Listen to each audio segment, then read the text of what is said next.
Дорогие друзья, приветствую. Меня зовут Рамиль Кунакбаев. Я представляю платформу Lavia. Это платформа помощи для экспатов в Словакии, русскоязычной, англоязычной, ну и, соответственно, для граждан Словакии мы также оказываем услуги. Георг, представься, пожалуйста. Спасибо.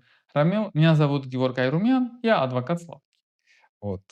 Помнишь, как мы познакомились, когда я пришел к тебе с запросом от своего, скажем так, заказчика? И мы, собственно, тогда первый раз помогли человеку решить достаточно сложный вопрос, связанный с миграционной ситуацией. А, Постепенно наше сотрудничество развивалось, и пришло мысль, что как будто бы неплохо бы сделать это системно, да, для того, чтобы люди могли к нам обращаться для решения вопросов. Вот. Исторически так получилось, что мне нравится помогать людям, вот, особенно предпринимателям. И приехав в Словакию, собственно, ну, как бы ситуация повторилась. Ко мне обращаются с самыми разными вопросами, и я ищу с помощью каких специалистов, с помощью каких, может быть, компаний помогать им решать их вопросы. И, собственно, также мы с тобой познакомились, потому что нужно было решить достаточно сложный, спорный вопрос. Слава богу, мы его решили, человек доволен. И возникла вообще идея о том, что юридическая сфера, она достаточно сложная с той точки зрения, что базово все знают, как, скорее всего, правильно в этой ситуации поступить, но есть... Ну, скорее всего, пока не Да, да, получается да. какой-то проблем. Вот, да, потому что очень хорошо, скажем так, получать консультации на Фейсбуке до тех пор, пока вопрос не встает остро и на кону не оказываются какие-то штрафы, деньги или, не дай бог, депортация. Знаешь, что на этом самое, сказать, смешное, но не смешное, что все эти советы, которые есть на Facebook, они полуправды. То есть там на 50% да, 50% не так. Потому что если ты берешь совкупность ответ, он может быть вообще другой. В одном моменте может быть снег черный, в одном моменте может быть серый. Зависит от того, как ты на это смотришь. Поэтому я и рад, что ты просто начал обращаться ко мне как адвокату за тем, чтобы получить, ну, можно сказать, стопроцентную информацию. Потому что информация всегда меняется. Ну, а сейчас вопрос, как другие люди будут обращаться? Они не все же знают Георга. Ну да, да-да. Поэтому, собственно, мы размышляли, как это оформить, и решили сделать такую платформу, где достаточно простые условия подписки, простые условия, малый, средний, большой тариф для физлиц, то же самое для компаний, вот, в которые люди могут любые вопросы задать.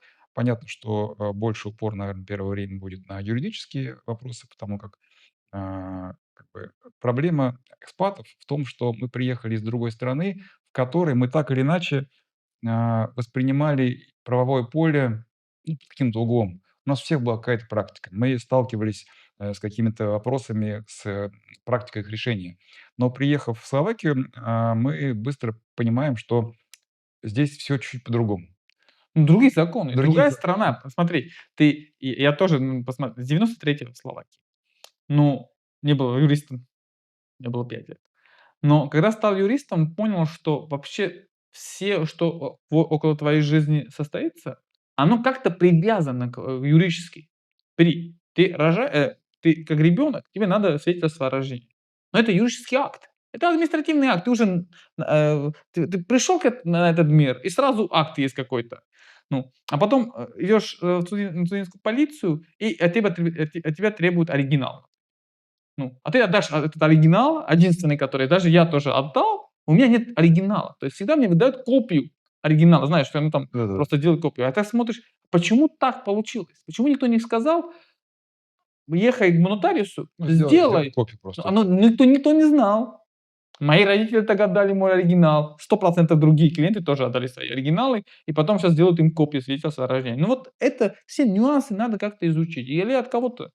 Вплоть до того, что в наших странах принято пешеходов пропускать на пешеходных переходах. Вот. И я, по-моему, на второй или на третий год пребывания в Словакии с удивлением узнал, что законами Словакии не предусмотрено преимущественное право, ну, вот, перехода через дорогу для пешеходов. Пешеход должен убедиться, что машины остановились, и после этого переходить. А пешеходный переход просто указывает место, в котором должен этот пешеход Да, да. осуществлять. Но мы по привычке думаем, что нас должны пропускать. Вот, и это как бы, ну, такой вот достаточно сильный как бы такой пример, который И показывает, что таких все нюансов по-другому. есть много, просто вообще их много есть. А ты если посмотри, люди пришли в страну, начинают с бизнеса, начинают как ИПшники. Ну, достаточно много ко мне обращаются клиенты, которые говорят: "Мне вот это сказали". Я говорю: "Нет, ребята, так это не работает". Да, работает, но в другом случае это не ваш пример. Сейчас где им обращаться? Ну, знаешь, как ко мне попадают клиенты? Ну, Кто-то говорит, что есть проблем, звони Геворгу. Но знаешь, было бы хорошо перед этим проблемам вообще поговорить, чтобы проблем не возник. ну, ко мне тоже часто звонят, говорят: "Рамиль, я не знаю, к кому обратиться, поэтому звоню к тебе". Вот Да. это достаточно такая. Ну, поэтому, я думаю, что платформа "Лови", она хороша в том, что дает возможность людям, может, знаешь, может, люди стесняются позвонить. Может, им легче просто написать какое-то Написать проще, да, сообщение, да. да, получить на это грамотный ответ. Знают, что за этим какой-то адвокат стоит или адвокатская контора, которая отвечает, а не просто кто-то, какой-то практикой, которая непонятно какая у него. Ну да, зачастую в чем проблема ответов на "Фейсбуке"? Как бы это огромная польза для людей, конечно же, потому что они составляют некое мнение, но человек всегда отвечает, исходя из собственного случая. Вот, при похожих ситуациях случай может быть совершенно другой, и он может прямо, ну, принести вместо пользы, вред Я человеку. тебе пример скажу. Сегодня мне звонит клиентка, говорит: "Нам, нашему ребенку, он подался на ПМЖ, аннулировали ВНЖ". Я говорю: "Как подался на ПМЖ и аннулировали ВНЖ?" Она: "Да, там указано такое-такое, статья". Я говорю: "Посмотрите". На звонке я говорю: "Отправьте сразу мне решение. Не говорите, что там в этом решении находится. Отправьте мне решение". На конце концов, это не решение, это вызов. В конце концов, там надо будет дополнить какие-то документы. А она уже 2 дня в голове думает, что Что ее уже решили аннулировали, да, ВНЖ. решили ВНЖ и так далее. ПМЖ не получит. Говорю: "Посмотрите, я прочитал, там есть 15 дней. Подайте вот этот документ, сделайте вот таким образом, и все будет окей". Ты, вот это то, что кто-то рассказывает. Нет, надо прочитать, а все на словацком. Я понимаю, что я если вот читал на русском, может, 99% понимаю, но, может быть, один какой-то нюанс, который пропускаю, и уже меняет ситуацию.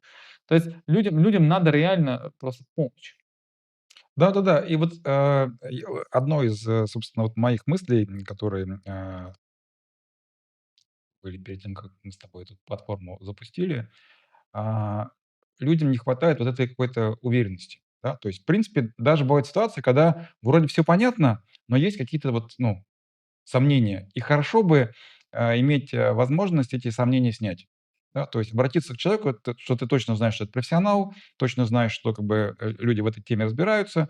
И когда они тебе говорят, что там 100% вот так делай, ну, ты как будто с себя эти сомнения снимаешь. Ну, как бы, жизнь не так сейчас, достаточно сложная, очень много, проблем психических, психологических, как бы. И вот, ну, если нам удастся, часть этого груза с людей снять, благодаря тому, что мы даем профессиональные консультации, то, как бы, вот я считаю, что Ну, это будет. посмотри другой пример скажу.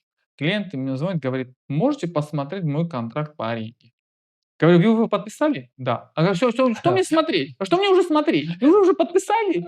А что мне вам сказать, что подписали? Вы же его Вы же уже подписали. подписали. Говорю: "Надо было звонить до подписи". Потому что сейчас вам торговать с Ну, арендатором уже, да, о это уже том, как бы какие изменения сделать. возвращаться, да, Ну, пытаться. он потом знаешь, что скажет? А я не знал, что могу обращаться. Ну, это тоже, да, вот, как бы, большинство, сложностей, они на этапе, скажем так, вот, до решаются, ну, по щелчку пальцев, а на этапе после, ну, это уже требует каких-то, вложений, изменений. Вот мы вроде умом это понимаем, но опять же, многие, вот надо подписать договор, да, мне прислали, у меня есть там, ну, не знаю, полчаса. Куда-то звонить, кого-то искать, то есть, ну, как бы, вот это выглядит в голове сложно, да. Собственно, поэтому вот мы как бы и стремимся нашу платформу сделать максимально, простой с точки Ну, зрения. знаешь, если твой партнер серьезный, он тебе даст день-два для того, чтобы ты прочитал. Ты даже можешь сам сказать: "Ну, я смотрел подкаст, ну, давайте мне день заранее, пока я приду, подписать, чтобы я мог это посмотреть". Вот пример другой скажу. Мне клиентка звонит и говорит: "Нам надо купить квартиру". Говорю: "Супер, хорошо, что сейчас позвонили, потому что если после покупки вы звонили, Может. я уже ничего не могу поменять". И посмотри, люди покупают квартиры, берут в аренду вещи за там 1500 и так, не знаю, без разницы, но не готовы кому-то как будто позвонить, даже за 50-100 евро консультацию, чтобы понять, что подписывать. Если ты подпишешь контракт на квартиру на 12 месяцев, то есть посчитай сумму, за которую ты Ну да. оплатишь. Просто подписка какого-то платформы, которая тебе поможет, или какой-то просто вопрос, который задашь адвокату, и он тебе за полчаса ответит, то тебе сэкономит деньги реально.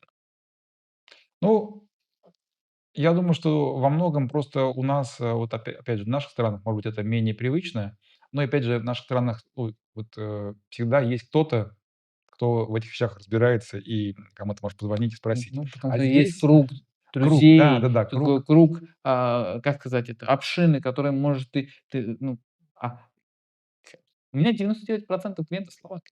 Ну, потому что я же здесь с 93-го, у меня друзья словаки. Ну, как, началась эта война и все остальное, русскоговорящая клиентела, да, нуждается от помощи. Ну, потому что они хотят на русском получать Ну ответ. да-да-да, чтобы Потому что на словацком понимать точно, ты да. можешь рассказывать на словацком, но нюанс языка, а вот это хорошо, что в Латвии можно на русском, например. На русском языке. Это Да, очень важно, да, потому это что, ну, во-первых, многие до сих пор, ну, не особо знают славянский. Вот, и даже это если проблема. знают его на уровне юридического. Ну, нет, конечно. Тут нужно вот эти прям нюансы, Я ну, сам не чётко знаю понимать. русский на уровне юридического, чтобы мог сказать юриспруденцию на русском языке, а им на словацком еще понимать. Ну да. Поэтому я думаю, что людям надо обращаться. А вот эта проблема вообще во всех странах. Проблем, что как будто адвокатские услуги это как какой-то тайной.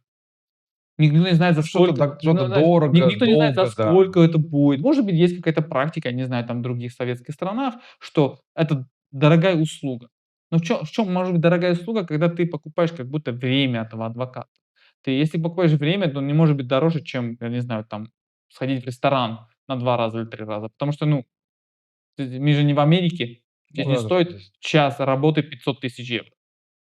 Поэтому я и всем своим клиентам говорю: "Посмотрите, ребята, лучше вначале начать, вначале задать все вопросы, все обсудить, и вы потом на совещании, котором будет там с арендатором или со своим, контрагентом, я не знаю, уже будете знать, что вас ожидает, и можете принять другие решения". Ну да-да-да, вот понимать, варианты решений, понимать, на что обратить особое внимание, потому что, в принципе, я так понимаю, что, по большому счету, ну, договора все более-менее, ну, однотипные, но какие-то нюансы, они могут быть в сторону заказчика, а могут быть в сторону. Я тебе скажу пример. Звонит мне клиент и говорит, из Суденской полиции, звонит, говорит: "Вот здесь полицейский от меня требует мой телефон". Говорю: "Как требует твой телефон?" Говорит: "Ну, хочет посмотреть мои смски, и где я находился". Говорю: "А что он? Прокурор? Судья? Ты под каким-то уголовным делом?" Я ему говорю: "Ну, скажи, не дам". Что сделает? Говорит: "Скажи депортацию". Говорю: "Окей, пусть в письменном формате вызовет тебя, Уведомить, да. уведомит тебя, скажет, ты скажешь: "Я приду со своим адвокатом". Скажите, какие документы я должен принести, что мне надо оправдать. Я вам телефон не буду давать". Ну да, Да. личная собственность. Ну, вопрос: в судебном процессе, в уголовном процессе соглас прокурора для того, чтобы следователь взял вообще телефон. Чтобы тебе пришел в квартиру, сегодня звонила одна клиентка, говорит: "Пришел полицейский в квартиру, мы его впустили". Я говорю: "А почему вы впустили?" "Ну, просто так хотел посмотреть, кто здесь, находится в квартире". Я говорю: "А что он? Кто он? А где судья, который дает соглас на то, чтобы ты вошел в квартиру?" Она сказать: "Нет, есть у вас судья?" "Нету". Задавайте вопросы. Есть вопросы? В письменном формате. Потому что административное дело — это письменное общение с Ну, есть органами. письменная коммуникация, да. Да, письменная коммуникация. Почему? Потому что он не может кое-что придумывать. По закону административный, чиновник может делать только то, что закон ему позволяет. А люди, обыкновенные люди, могут делать все, что закон не запрещает. Но это надо повторять, говорить: "Посмотрите, вам закон это позволяет?" Какой пункт закона? И сразу Ну сразу сразу уже по-другому разговаривать с тобой. ну, полицейские, естественно, пользуются тем, что, ну, иностранцы, тем более, они не владеют полностью, скажем так, юридической стороной вопроса. И, Но ну это не только это и к словакам есть такое. ну, И, то ну, же самое, да, если это всем, кто не знает свои права. Остановит тебя полицейский, идешь в налоговую инспекцию, идешь в кадастр, подаешь кое-что в обходный регистр, подаешь кое-что в животноводческий регистр, а тебе требуют какую-то бумагу, которую непонятно почему требуют, потому что закон это не требует, потому что она там новая, чиновник не знает, каким образом это делать. Это все, как я своим сотрудникам говорю: "Посмотрите, у нас Все должно быть по закону. То есть нет, я придумал себе. В каком-то законе указано какой-то параграф, какой-то статья, которая говорит, что надо эту бумагу. Если такую статью не найдем, то эту бумагу не нужно. То есть вот э, юриспруденция, она очень прозрачная в этом. Да, не говорю по судебным процессам. Я говорю, она прозрачная в том, что от тебя могут требовать. А если не могут требовать, например, клиенты обращаются, говорят, вот такой вопрос. Я говорю, посмотрите, такой вопрос, ну там 50 на 50. Давайте мы дадем запрос в письменном формате. Министерство внутренних дел, Министерство образования, Министерство там юриспруденции и так далее. Пусть они ответят, каким образом надо этот вопрос решать, как эту статью надо читать. Это бесплатно. Это государство должно делать. То есть там нет судебного Объяснять, налога, да. и это решает вопрос, что сомнения. Мы уничтожаем сомнения. Сомнений не должно быть в юридических делах. Да, получается, что, когда человек не сталкивался, то он, не понимает, какие у него права есть. Чего от него мог просить, чего не мог просить. А еще, когда человек находится в полиции, полиция исторически для, жителей, стран бывшего СССР — это такой, немножко стресс. Да, и Это всегда поэтому стресс. Это всегда стресс. даже и для меня тогда, когда стресс, потому что я тоже же иностранец, тоже меня там пару раз хотели этот штраф и так далее за паспорт не был. Да, Поехал и в полицию, поэтому паспорт не был. вот понимание, знание или хотя бы иметь, возможность уточнить свои права, как бы это тоже вот это очень Знаешь, в важно, чем когда фишка? Они должны тебе это объяснить на твоем языке. кто об этом знает? Ну да. Вот в этом вопрос. Надо задавать вопросы, а не просто отвечать. Надо задавать: "А почему? А вы По какой кто? А вы статье? зачем пришли? Да, А что случилось? да, что случилось? Какая есть претензия? Какая претензия? Дайте мне время, чтобы я приготовился к этим претензиям". Просто, ну, знаешь, а когда идешь с адвокатом, например, они эти вопросы не задают. Они сразу же знают, что, ну, нам эти вопросы не надо задавать, потому что он знает, что даже если не знает, ну, мы знаем, что он знает, что он знает, эти вопросы не будем задавать.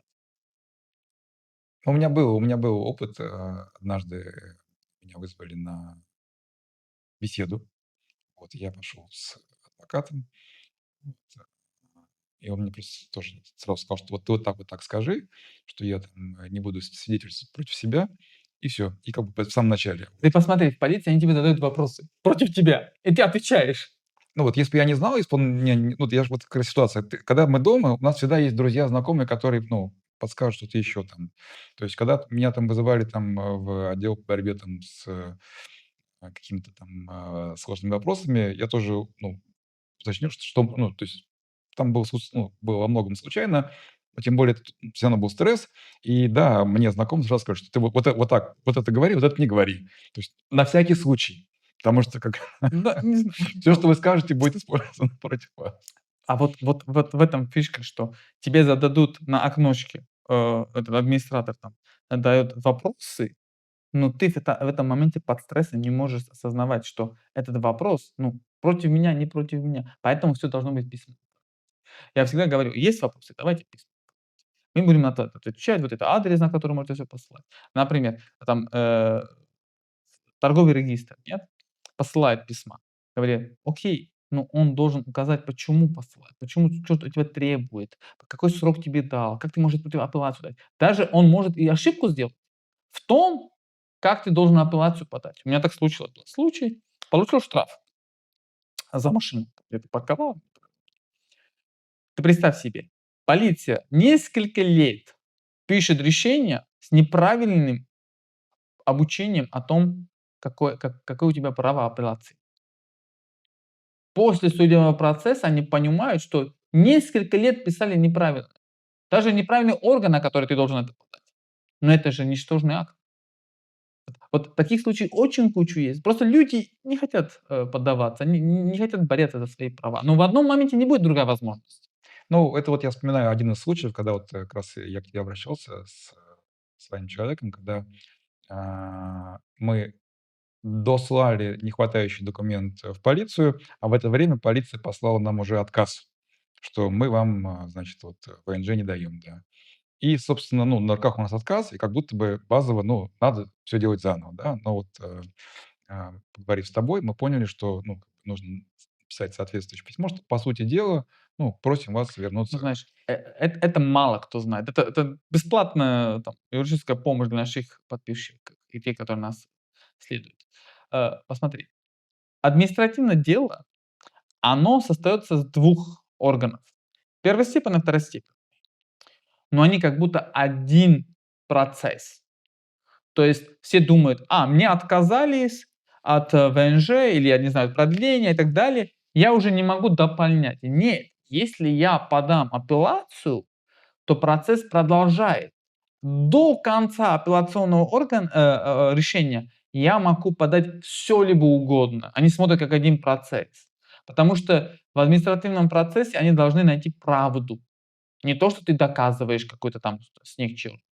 Нет, они сами должны доказать, что снег черный. То есть они могут сами собирать информацию. То есть пока никто не выдал решение, не ставил мокрую печать и не дал, даже если ставил мокрую печать, не вложил в конверт, ты этот конверт не получил, ты можешь дополнять все, что Что есть. хочешь. Без разницы, срок есть, срок нету, ты в этом праве. Потому что он у нас называется по-словацкому, это как будто один процесс, разделен на 2 части: первостепенный, второстепенный. Но он один. Не во всех случаях, но в административных делах так. В судебных это другое, но в административных делах до судебного процесса это один. И мало кто знает. Знаешь, сколько люди так подавали снова? Достаточно было Да, я только думаю, что подать почти все. почти все. А достаточно было просто простую апелляцию подать и дополнить то, что не хватало. Я так несколько раз, ну, можно сказать, выиграл, но это не выигрыш, это Ну, просто это, там ну, ты знаешь просто право, просто подаешь, да, довести до да, ума, да, да, просто. довести до ума. А это таких нюансов есть очень-очень-очень много в других процессах. Ну вот если уж мы коснулись, больной темы для всех иностранцев в Словакии, да, это легализация своего здесь нахождения. Все мы уже там наслышаны о новой трактовке, ну, не знаю, как правильно сказать, не новой трактовке, наверное, нового отношения иностранной полиции к тем, кто, имея статус ВНЖ по бизнесу на основании открытой живности, осуществлял какие-то услуги, ну, на территории других государств, да, оформляя при этом формуляр, формуляр У А1. меня сразу к тебе вопрос есть. А где в законе указано, что ты не можешь это делать? Вот я как раз и хотел сказать, что, ну, полиция поменяла свой взгляд на это, да, и начала массово, ну, так, начала оказывать массовое давление через отказы, через давление. Я согласен, если у тебя нет А1. Если у тебя есть А1, то ты на командировке. Главное, знаешь что? Представь себе ситуацию. Ты ИПшник, у тебя словацкий, как сказать, отбиратель. Ну, партнер, ну, Партнер, словацкий партнер. покупатели. Да, покупатель какого-то, не знаю, там, услуг. Ты словацкому продал услугу, он говорит: знаешь что, у меня заказ в Германии, давай в Германии это сделаем. Ты же не продавал германской компании, немецкой компании, ты же не продавал, ты продал словацкой компании. Сделал себе А1 и поехал там на командировку. А кто сказал, что не можно на командировку поехать? Вот, Если ты в стране находится 183 дней, можешь это доказать, то кто-то скажет, ты не имеешь права пользоваться законом по А1 и на командировку поехать. Где в законе так указано? Но люди боятся и не подавают апелляции. Люди боятся и не подают жалобы. У меня клиент, он получил отказ по ПМЖ по поводу того, что СИС ему дала как будто негативное стanovisko. мгм, мгм. Это первый клиент, который сказал, давай пойдем в судебный процесс. Мы его выиграли. Да, через 3 года выиграли. Сейчас дело вернулось снова в полицию. Потому что суд, знаешь, что сказал? Решение, в котором указано, что ты угроза, и не знаешь, почему ты угроза, оно не прескумателно. Я не знаю, как это сказать на русском, но это означает, что суд даже не может заняться этим Ну, он не решением, может, потому что не знает, на по каких существу, да, аргументах, да-да. аргументах ты поставил свое решение. Да, мы дождались там 3-4 года для этого решения, но суд сказал простой аргумент. Я даже не могу рассматривать это дело, потому что не понимаю, на основе чего ты решил. Ты возвращают тебе дело? Ты снова решил? Скажи, на основе чего он угроза? А потом посмотрим. Потом посмотрим. Да. Ну, люди, знаешь, сколько боятся. А вот этот страх помогает всем, которые не владеют владеют, ну, полицейские владеют Ну, же владеют, законом, да, но а те, которые не владеют, им, да, не помогают. То есть поэтому все наши этой энергии, которые в это вкладываем, чтобы люди понимали, какие у них. да, речь идет о том, что, дать полное понимание своих прав, как ими можно распорядиться, да, и как ими можно воспользоваться. То есть речь не идет о том, что, как-то там гарантия, что вот так будет. Нет, но ваши права говорят о том, что вы можете оспаривать, Да, можете да. вступать, Знаешь, что самое хорошее на это? Что ты себе не можешь сделать хуже. Ситуация не может стать хуже. Потому что если ты получил штраф, не знаю, там 200 евро, они не могут тебе дать 500. Могут дать или 200, или меньше. Потому что же ты имеешь же право оспорить это. Ты если бы боялся, что тебе бы дадут 500 штраф, ты бы уже не оспорил. ну, Вот тоже верно. так юриспруденция не работает. Юриспруденция работает для людей. Для этого надо и задавать вопросы, правильные вопросы. Если не понимаю задачу, надо спросить адвоката. Ну, грамотного юриста, который этим умеет. Если нет опыта, то надо искать тех, которые есть опыт.